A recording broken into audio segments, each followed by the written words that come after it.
Today, we join the global community in recognizing the International Day for the Prevention of Violent Extremism as and when conducive to terrorism. This day reminds us of the power of peace, unity, and resilience in the face of forces that seek to divide and harm. Let us remember that violence and extremism have no place in a society built on respect, understanding, and shared progress. Let's build a safer, stronger Jamaica, one rooted in love and hope. I'm Adrian Atkinson, and this is Jamaica Magazine. Jamaica's population is aging rapidly. Over 350,000, or 13.2% of Jamaicans, are senior citizens. These individuals deserve our care and respect. Very often, our senior citizens are neglected, disregarded, and disrespected. It's time to act. A special select committee of the Senate is reviewing a motion proposing the creation of an Elderly Care and Protection Act to better safeguard the rights and dignity of our senior citizens. We invite you to share your suggestions and recommendations about what should be included in this act. Send your submission in writing to Clerk to the Houses, Gordon House, 81 Duke Street, Kingston, or email clerk@japarliament.gov.jm. The deadline for submissions is February 15, 2025. Let's work together to protect and create a more inclusive and supportive Jamaica for our senior citizens.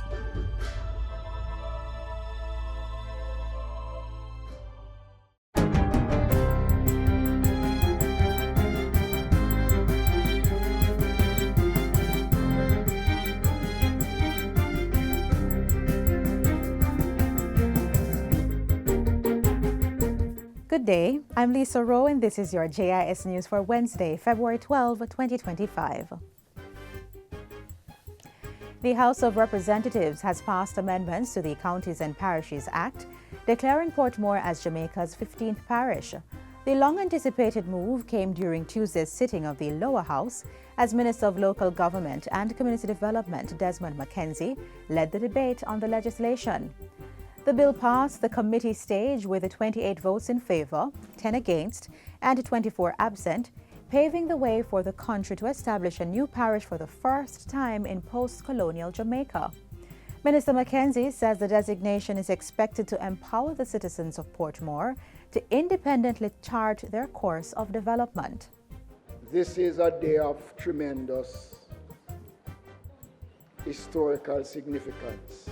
The bill confers the parish of Portmore. It seeks to significantly widen the door of economic and social and political development for the people of Portmore by increasing their ability to chart their own course and to be more effective to advocate and to manage resources available for their allocation.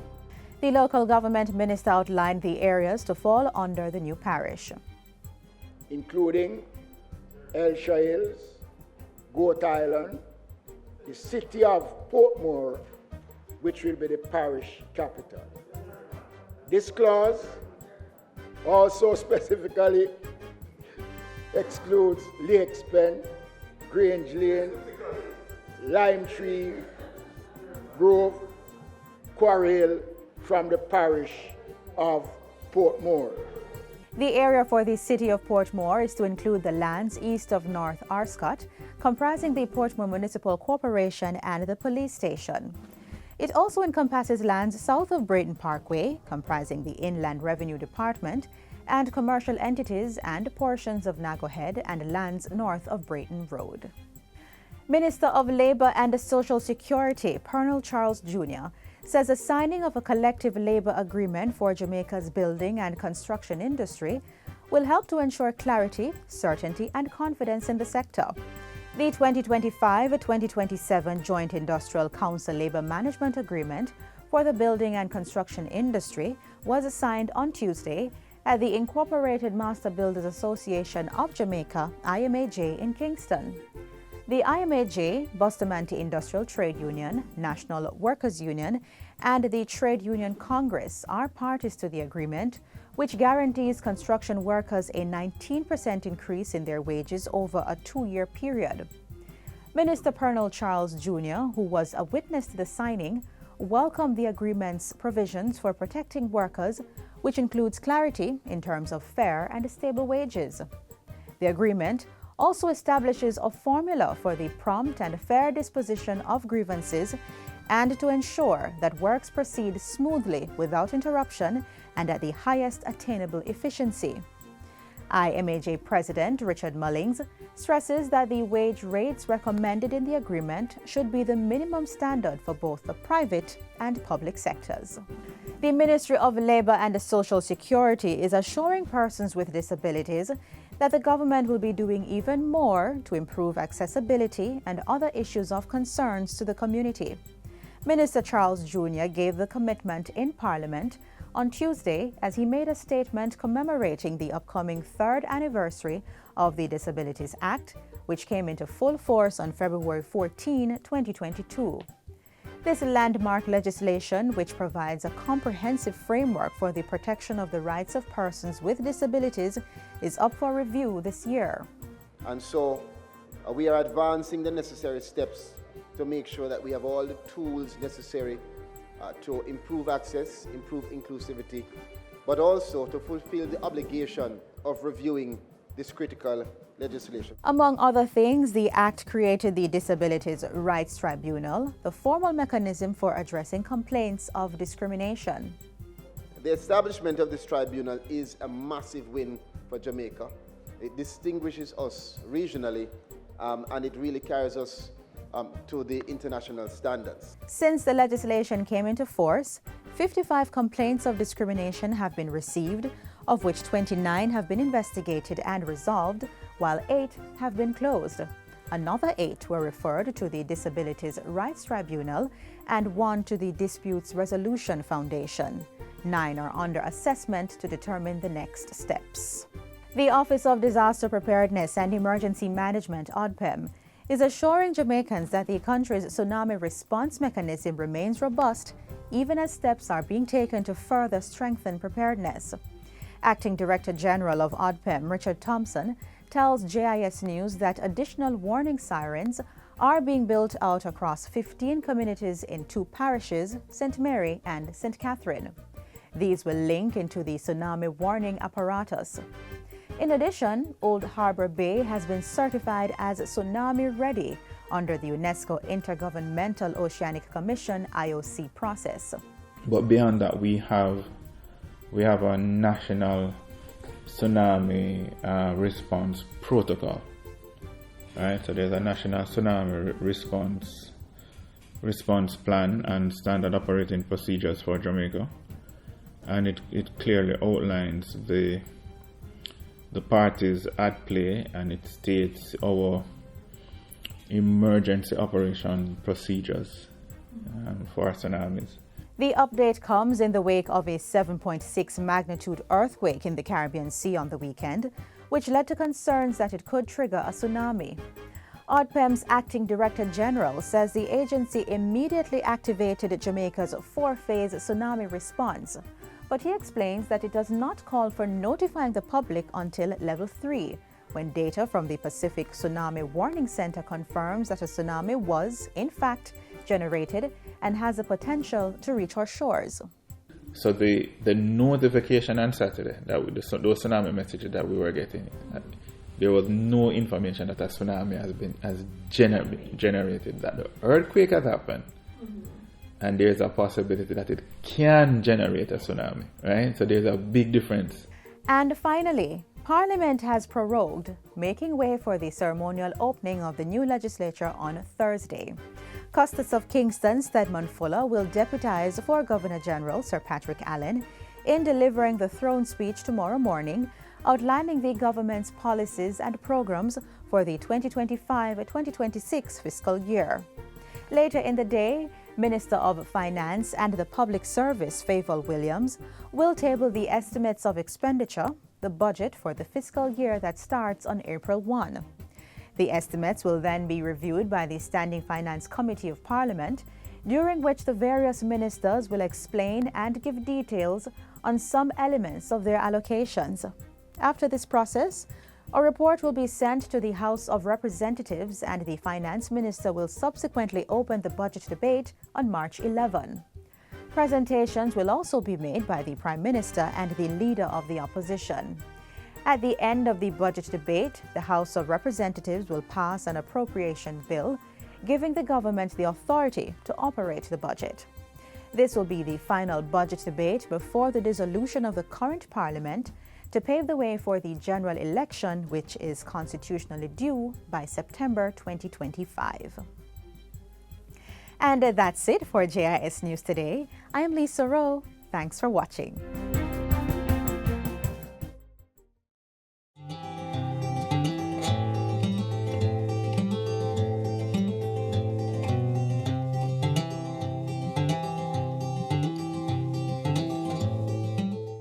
Diabetes doesn't just affect the blood sugar, it silently threatens the heart, increasing the risk of heart attacks, stroke, and other serious cardiovascular complications. We'll learn more next.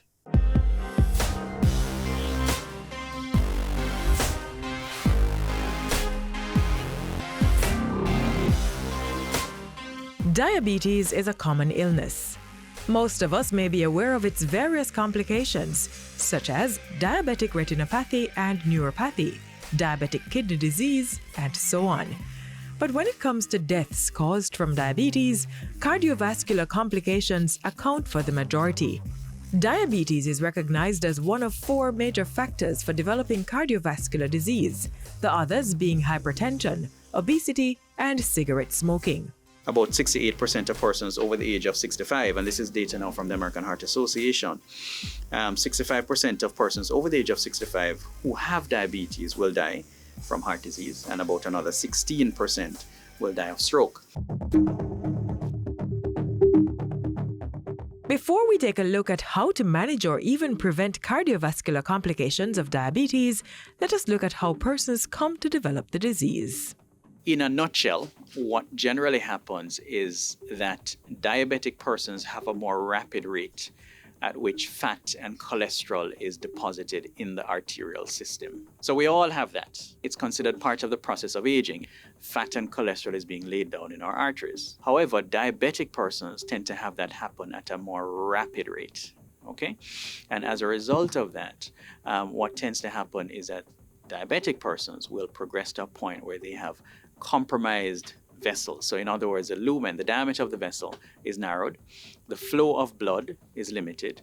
And as the heart muscles become starved of blood, various acids accumulate and persons will tend to experience what is called angina, or a type of chest pain. You may get complete blockage of the vessel, which may now result in what is called a heart attack. Heart tissues are not meant to function in an environment where the blood sugar level is elevated. And so, another incidence of diabetic cardiovascular complication results where high blood sugar levels in persons who are diabetic becomes directly toxic to heart cells.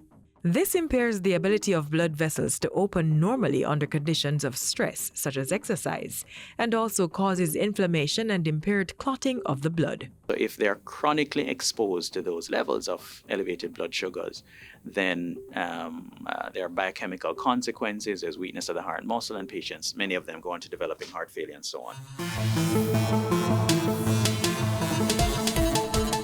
The diagnosis of cardiovascular complications is more difficult in diabetics, where the symptoms appear unclear or may be different from the non-diabetic patient.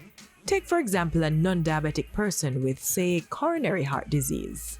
Generally, they will say, well, look, doc, I felt pressing pain to the center of my chest. It's moving down my left arm. It comes on with activity. It stops when I stop engaging in whatever activity. It feels like a weight or like a pressure, like a squeezing sensation, and it's associated with other things like shortness of breath and so on. Diabetics, however, have a particular problem because they have damage to the nerves, and therefore they may not actually experience chest pain at all. If they do, it may not be the typical angina, which we would normally expect a patient to describe. Okay, so oftentimes diabetic patients who are having cardiovascular disease will say that, doc, I just feel a little funny sensation in my chest, a little discomfort. I just feel short of breath, or, I'm walking up the stairs, or I'm running after my grandkids and I find that I'm just out of breath. The rest of the diagnostic process, however, is similar and may include an echocardiogram (ECG), blood works, or various stress tests accessible at public health facilities and at the Heart Foundation of Jamaica. Generally, diabetic patients will have elevated blood sugars in their urine, which, if identified, serves as a red flag and need for more specific testing. A urinalysis or urine dipstick test is generally done as part of school medicals, oftentimes as a screening test for diabetes. As with every illness, early detection and prevention is key to having good health. It would be good every year for every person to be checked. If you're diabetic, you would have been told how often you need to check your blood sugar by your health professional. But if you're just doing checks and you're healthy otherwise, then at least once a year to check your cholesterol, your sugar, your blood pressure, do your ECG to see if there is any abnormality in the heart. The treatment of cardiovascular disease in diabetic patients is more holistic, involving lifestyle changes to include diet, exercise, and maintaining a healthy weight. In a nutshell, we advocate for, eating primarily fruits and vegetables, things like whole grains and nuts, limiting one's intake of fast foods with high fat content, high cholesterol, salt, and so on, and portion size management as well. More unprocessed foods, less of the very refined high sugar foods. So there are those foods that are obviously very high in sugar. So the typical recommendation, if you look at a plate, half of the plate should be more plant-based foods, leafy vegetables, and some fruit.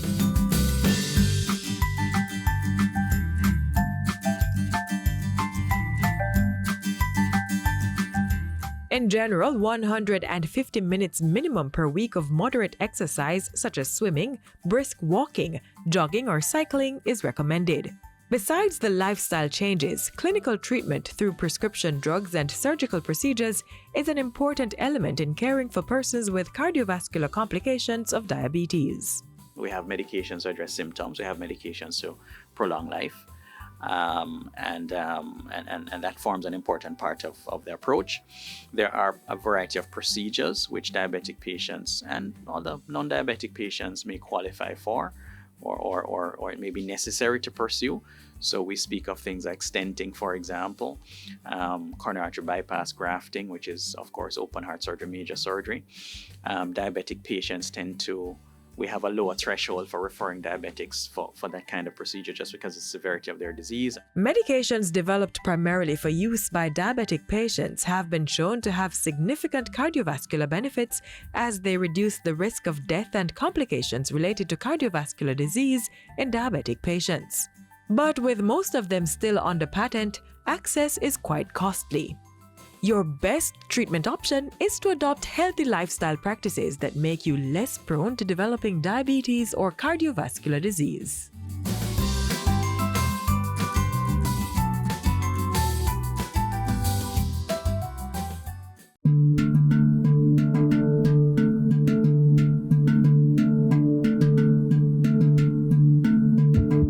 Keep your heart beating strong. Your health is your wealth. Practice healthy habits. 30 minutes a day keeps heart disease away. Choose life.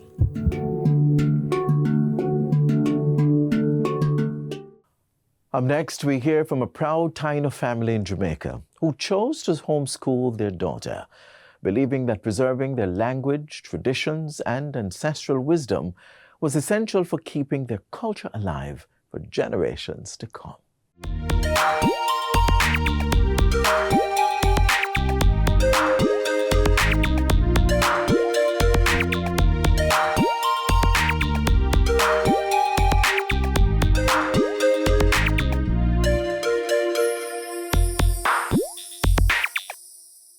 Meet Ronalda Pearman, homeschooling mother who makes learning an adventure for her child, Tsunami.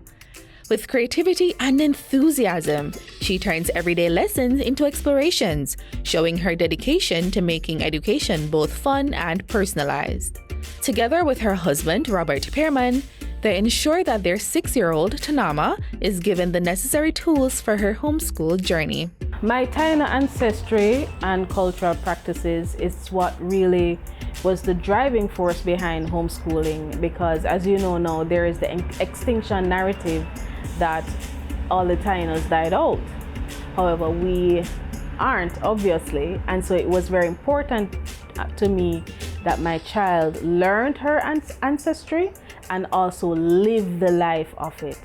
And so school for me, that was the first, public school for me was the first barrier that started to come up in terms of if they're teaching her that she's dead, she's going to have that continuous struggle to continue to defend who she is.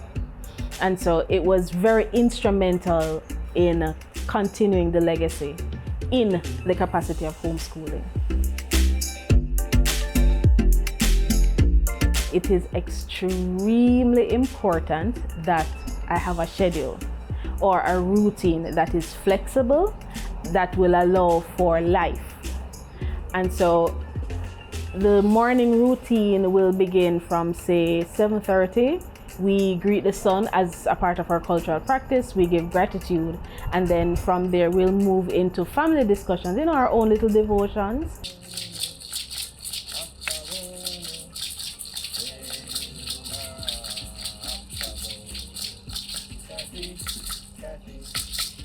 We'll have breakfast, but sometimes breakfast is probably her even assisting me in the kitchen. I also get to structure screen time. So if screen time is probably like 3 hours for the day or 2 hours for the day, then for those screen time, it is very educational and she's learning something from it. Structured learning is from 10 a.m. to 1 p.m. and then from 1 p.m. to 5 p.m. it's just outside. So she's running up and down, she's catching butterflies. She'll learn about the leaf of life, she'll learn about lemongrass or fever grass, aloe vera / Cinco Bible. She will, right now I have little holes in the yard where she'll dig up and break pieces of my plants and plant them, Just her learning about the earth, the soil, the different parts of the tree, a tree life, insects. Games are fun, hands-on, interactive, and educational. They teach so many skills. So what we do is we ensure that we incorporate games education into her curriculum, and the objective of this is that she has an opportunity to lead in some of these activities. She chooses the games that she wants to play, and we ensure that the options that are available are those that will develop various skills that she will have, right? Problem solving, calculation, various things. Creating your space, I should make a point, is solely the responsibility of you and your child, because it doesn't make sense to create a space where the child finds uncomfortable. Learning will never happen there. So have a conversation with the child. You have these learning posters. Does she find it scary? Does he find it attractive? Does he want to look on it and point, or reinforce a lesson that he's learned previously and say, oh, so this is what is there. Your learning space doesn't have to be big either. If it is just a small room or a little square, that is solely between you and the child, because learning takes place everywhere. The Jamaican government's education curriculum is one of the best in the world, my opinion. It's very fulsome. You get a lot from it. However, sometimes the tools in which you use to communicate that information to the child may be a little bit lacking, and so sometimes we will have to use a different curriculum to as a tool to navigate those spaces, and in terms of giving the child what they need. So for me right now, I'm working with the Ministry of Education curriculum. I've termed it traditional cultural studies, because we don't just teach her Taino culture, but also our Maroon heritage culture. And we have a very good relationship with the Windward Maroons, that's Charlestown, Scotsall, and Moortown Maroon community. And so they also come to our events. We also go to all of their events. I don't want her to miss out on those. How do I decompress? I do gardening. I have my gardening time where I'll, ask my husband to, while they're doing their arts and craft or game schooling, I'm outside, one with the plants. Another way I decompress is painting and coloring. So, and I have my self-care journal. A part of home education, I want to make this very clear, it is not about educating the child, but everyone in the household, because we're all learning from each other and we're all learning from interactions.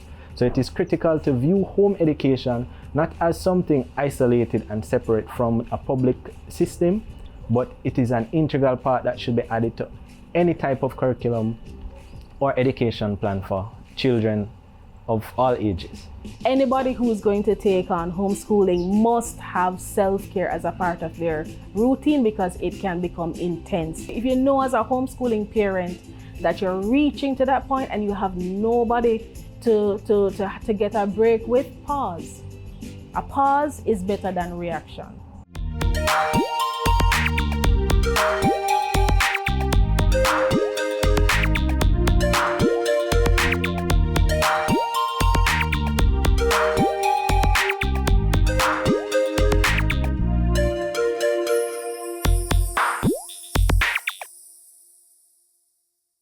In the heart of the Caribbean lies a beacon of financial opportunity. Welcome to Jamaica, where beauty and vibrance meet business and innovation. At the forefront of making Jamaica a robust financial hub, the Jamaica International Financial Services Authority leads the charge with trust and integrity.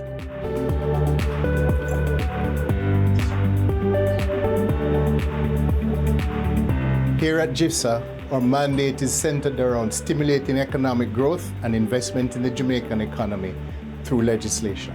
Through legislation, GIFSA has had acts modeled on laws of leading financial services jurisdictions worldwide. The legislation includes the Trusts Act, which allows for flexibility in succession planning and family offices, the Trust and Corporate Services Providers Act, which regulates the provision of fiduciary services, as well as the Partnership Limited Act. At GIFSA, our aim is to foster economic diversification and boost Jamaica's economic landscape.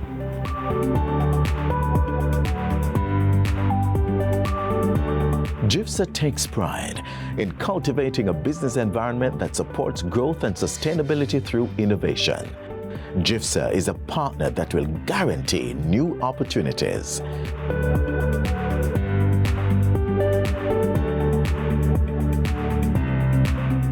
Join us in Jamaica, where the Jamaica International Financial Services Authority helps you embark on a journey of endless possibilities. GIFSA, new legislation, new opportunities.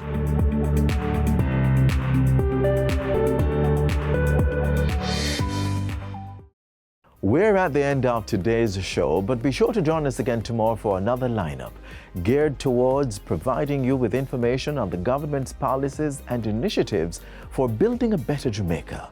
You may visit our website in the meantime at gis.gov.jm to re-watch this show or to catch up on the others we have on the site. Until next time, I'm Adrian Atkinson from all of us here at the GIS, telling you thanks for watching and do stay safe.